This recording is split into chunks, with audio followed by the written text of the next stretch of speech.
It's the bloody new Model Y. The front end looks a lot cleaner to me. Just how quiet and smooth it is. That rear light bar, very, very distinct look. Still a close to class-leading infotainment system. Welcome back to Rear Review, where we watch all the reviews so you don't have to. Today we're diving deep into the most anticipated updates in the EV world, the refreshed 2025-26 Tesla Model Y, codenamed Juniper. It was already the world's best-selling car, but with increased competition and shifting market dynamics, can this facelift keep it on the top? First up, the most obvious changes are on the outside. Tesla didn't just tweak the bumpers, they went further. Now, normally when a manufacturer facelifts a car, they'll just do the lights and the bumpers, just the plasticky bits. They don't tend to touch the metal bits, but Tesla has. It's redesigned the bonnet, it's redesigned the wings in order to be able to fit this Cybertruck-inspired light bar across the front. That's actually a daytime running lights, and your real headlights are underneath here. Thankfully is the only piece of Cybertruck design on the car. And the whole front end is just a bit more angular overall. This front end is lower than it was before. There's no Tesla badge on the nose. You've got a new light bar, and there's also an extra camera at the bottom there to help with all the assisted driving features. Now, the back of the Model Y, I'd argue, is both the coolest part of this car now and the part that has changed the most. First is that rear light bar. It's basically impossible not to notice this because it has a very, very distinct look that really shines in person and is unlike any other car that you see. Well, this is a world first, really. Yeah, first in the industry, we believe, of an indirect running light, basically. So there's no direct light that you see. It's all reflected on this panel. We've designed the custom texture, and then we just drop out the word mark. And it really creates a unique, fresh look. The design at the back is so distinctive and bold. I go to sleep at night thinking about this rear light bar, which my wife isn't too happy about. The number plate's been moved lower down compared to before, but now you can see that you've got a lot more separate pieces here, and the bumper sticks out a lot more than it did before. And that apparently is because in the previous car, because it was just one big slab, if it was dented or scratched and needed replacing, that was pretty expensive to do. So now the hope is having these separate pieces is going to make it cheaper, and apparently Tesla reckons that will also make it cheaper to insure. So a definite visual shakeup, especially those unique lights. But Tesla interior has always been about minimalism. Has that changed? And is the quality finally up to par? Inside, you have the same basic layout as before, so it's still got this minimalist look that we're now very used to in Teslas, but there have been some changes here and there. There's no wood on the dashboard anymore. Instead, you've got this fabric covering. Up front, there's that all-new light bar across the dash that also extends into the door panels and into the rear door panels. It's very cool because it's customizable and it shines, but not too bright. Just about every material in here feels leagues better than it did in the old Model Y, especially the quality of the faux leather seats. And hey, while they're still faux leather, we're saving the planet, folks. Tesla interiors continuing to improve. And this is certainly the best Model Y interior that we've sat in. The materials all look and feel really very nice. It's really solid in here, and it just feels pretty premium and now compares very well against other electric SUVs in this class. We obviously listened to a lot of feedback. We improved the material story in here, but we created a really nice wraparound design, and we have ambient lighting now in the cars. These front seats have been redesigned and now offer a bit more support than they did before. The side support is better in these new seats, and generally they do feel very comfortable, and they're also ventilated as well as heated now. They're power adjustable and come with lumbar adjust, and they offer a good range of movement. A noticeable step up in materials and comfort features. But the tech interface remains screen dominant, and there's one particularly controversial change, or lack thereof, compared to the Model 3 Highland. You also have a new steering wheel, and this is the same one from the new Model 3, except there are no indicator buttons on this, because the new Model Y, thankfully, still has an indicator stalk. I didn't realize how much I miss the stalk. It is so handy, and now when I kind of go back between the Highland or even like the Cybertruck or the older Model Y, I miss it, But you might notice that you are missing a stalk on the other side of the steering column, and in the old Model Y, that was where you would find the gear selector. However, now, like the Model 3, that's been moved onto the touchscreen. To their credit, Tesla does do a better job of this whole touchscreen for everything methodology than most other automakers do, but The reality is it's still super annoying to have to take your eyes off the road and look at a screen to do nearly everything. It's distracting and frankly unsafe. The display itself is brilliant. The colours are bright, the graphics are sharp, and it responds quickly. However, there aren't any physical buttons at all, just like in the old Model Y. This makes it harder to adjust some of the car's more specific settings when you're driving. But there's no Android Auto or Apple CarPlay compatibility, which in most instances would be annoying and certainly take off a few points. But again, the user interface in this vehicle is very good, and things like Spotify and a solid sat-nav system mean you won't feel shortchanged. Retaining the indicator stalk seems like a crowd pleaser, but shifting gears via the screen remains a divisive point. Let's see how these changes translate to the actual driving experience. The previous Model Y was often criticized for harsh ride and cabin noise. Tesla promised big improvements here. One of our chief complaints with the previous Model Y was the way it went down the road. It just was too stiff no matter what trim level you were driving. Now with this new car, Tesla's actually recalibrated the suspension and made it a point to smooth out that ride quality. Let me tell you right now, whatever they did, it worked. It is way more comfortable going down the road. The new Model Y, there is still firmness to the ride, but it does feel more settled, particularly at motorway speeds. And if you do pass over a speed bump or a big imperfection on the road, the impact on the suspension and the interior doesn't feel as abrupt as it did in the old car. So when you go over things like train tracks, you'll notice this is a lot softer and more muted down. Now, as parents like us, with our daughter in the back, we can really appreciate that upgrade to the suspension. It is definitely more comfortable, hands down. I would say not 50% more comfortable, but around 30% more comfortable, maybe even over the old Tesla Model Y. Another big improvement for this car is supposed to come with interior quality and cabin noise.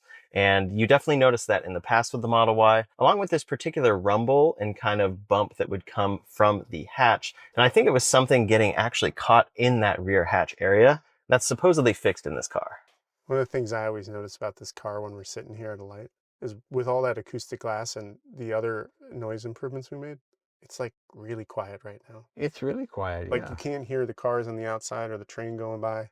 When I close the door, it actually is pretty eerily quiet. I'm not going to lie.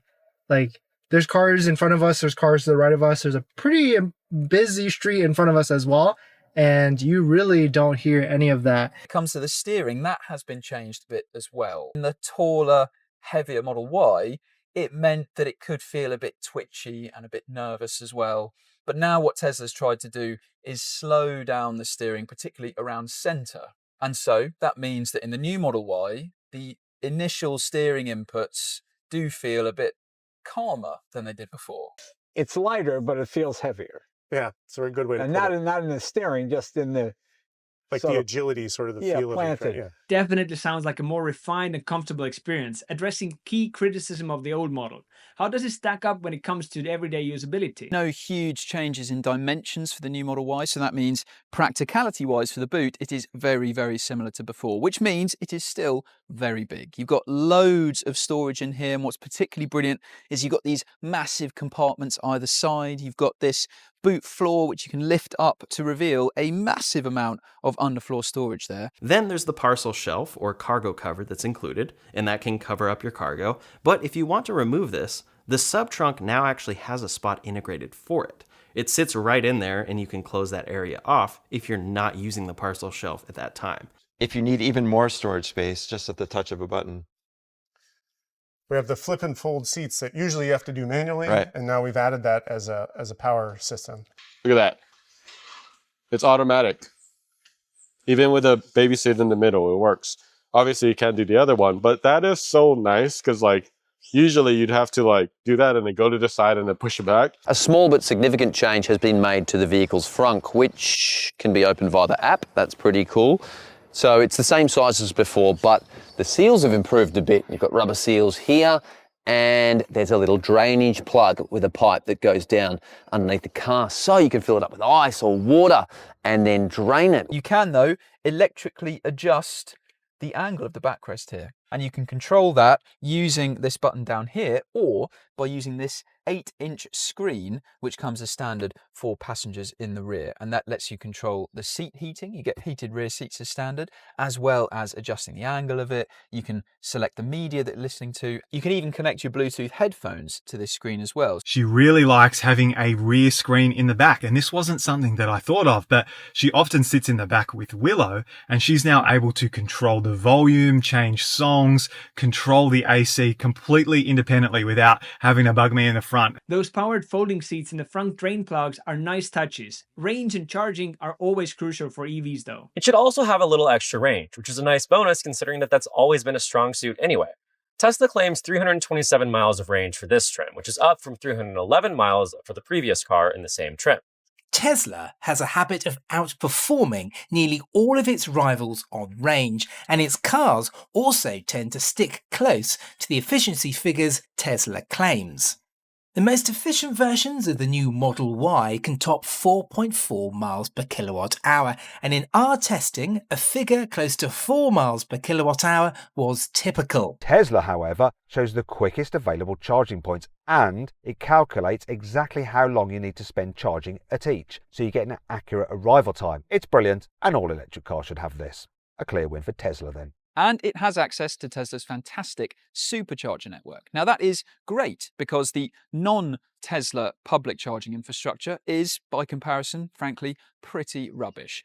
Although that isn't quite the advantage that it used to be for Teslas, because in the UK, lots more superchargers are being opened up to non-Tesla EVs. Still strong on range, efficiency and charging integration, but the competition hasn't been standing still, especially from Chinese brands like BYD. You know, I don't think there is a fiercer rivalry in the car world right now than BYD and Tesla. A car which that has been designed to, well, to compete directly with.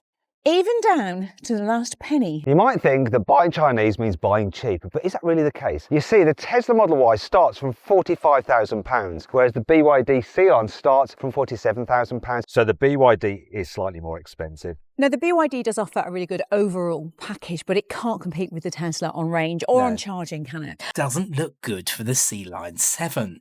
We averaged 2.7 miles per kilowatt hour, which is pretty poor, quite frankly. The Tesla Model Y long-range all-wheel drive is £621 per month. BYD is £621.17. It's spooky. It's almost as if they did that deliberately. This Model Y is pretty solid, and really, is it worth it buying this over a older Model Y, old and busted Tesla Model Y, especially now when they're doing like $5,000, $6,000, $7,000 off of the old Tesla Model Y. Less expensive trims are coming down the line, but for now, this is all you can get, and that means that the Model Y doesn't really stand out as a value proposition. Pricing is tight, especially against aggressive competitors and discounted outgoing models. After weighing all the improvements and comparisons, what's the final recommendation? The 2025 and 2026 Tesla Model Y Juniper is undeniably a significant step forward. The improved ride comfort and cabin refinement addresses major weaknesses of the original. Material quality is better, the tech remains class-leading in many ways despite the lack of smartphone mirroring, and practicality is excellent with thoughtful updates like powered rear seats and front drain. However, the screen-centric controls won't be for everyone, and the lack of driver display or heads-up display is a miss, and the value proposition is challenged by both strong competitors like BYD and potential discounts on the outgoing model. While the launch series models command a premium, the eventual standard trims should maintain competitive pricing. Ultimately, if you love the old Model Y but wish it was more refined and comfortable, the Juniper delivers. It builds on its strengths and fixes key flaws. It remains a benchmark for EV SUVs, but the competition is closer than ever, making the test drives of alternatives crucial before committing. That's it for our ultimate roundup review of the Tesla Model Y Juniper. Please find links to full videos below and subscribe for more real reviews where we watch older reviews so you don't have to.